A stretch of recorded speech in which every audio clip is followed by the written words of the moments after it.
खबरों में आगे बढ़ते हैं। देश में अगर कहीं आईटी हब हो तो वो है हरियाणा के गुरुग्राम में। किसी को आईटी सेक्टर में नौकरी करनी हो तो वो सीधे गुरुग्राम का रुख करता है, फिर चाहे वो किसी भी प्रदेश से क्यों ना हो।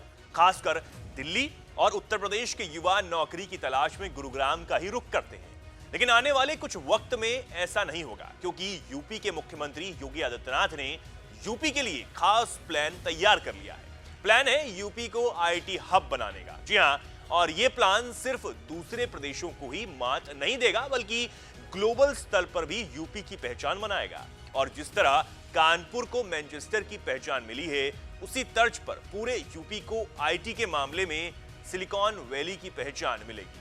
आपको बता दें कि हाल ही में हुए मंत्री परिषद की बैठक में यूपी में नई आईटी नीति को लागू करने की मंजूरी दे दी गई है, जिसके तहत पूर्वांचल, पश्चिमांचल, मध्यांचल और बुंदेलखंड में आईटी सिटी बनाने और हर डिवीजन में एक आईटी पार्क बनाने का लक्ष्य तय किया गया है। मुख्यमंत्री योगी आदित्यनाथ के प्लान के मुताबिक अगर किसी निजी क्षेत्र के निवेशक आईटी पार्क बनाते हैं तो उन्हें 25% या 20 करोड़ रुपए तक की सब्सिडी दी जाएगी। साथ ही स्टाम्प ड्यूटी में 100% तक छूट मिलेगी। आईटी सिटी को विकसित करने पर प्रदेश सरकार 25% या 100 करोड़ रुपए तक की सब्सिडी प्रदान करेगी। यदि कोई निवेशक आईटी सिटी बनाने का इच्छुक है तो केस टू केस उसे अलग अलग तरह की सुविधाएं भी मिलेगी। अभी तक आईटी सिटी की परिकल्पना और लखनऊ और गाजियाबाद या नोएडा तक ही सीमित थी, अब इसे विस्तार दिया गया है। इसके साथ ही उत्तर प्रदेश के युवाओं को रोजगार देने के लिए निजी आईटी कंपनियों को प्रोत्साहित किया जाएगा।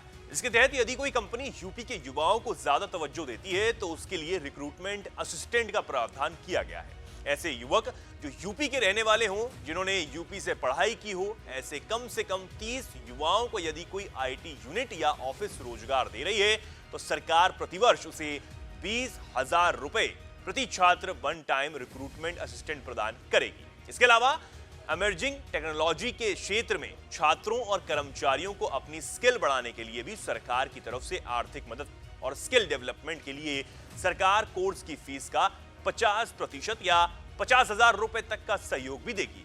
इस बात को तो सभी जानते हैं कि योगी आदित्यनाथ ने यूपी को अपराध मुक्त प्रदेश बनाने का प्रण लिया हुआ था, जो कि उन्होंने करके भी कुछ हद तक दिखाया है। अब बारी है यूपी के आईटी हब बनने की, जो अगर मुख्यमंत्री योगी आदित्यनाथ ने ठान लिया तो यूपी जल्द ही आईटी हब भी बनकर उभरेगा।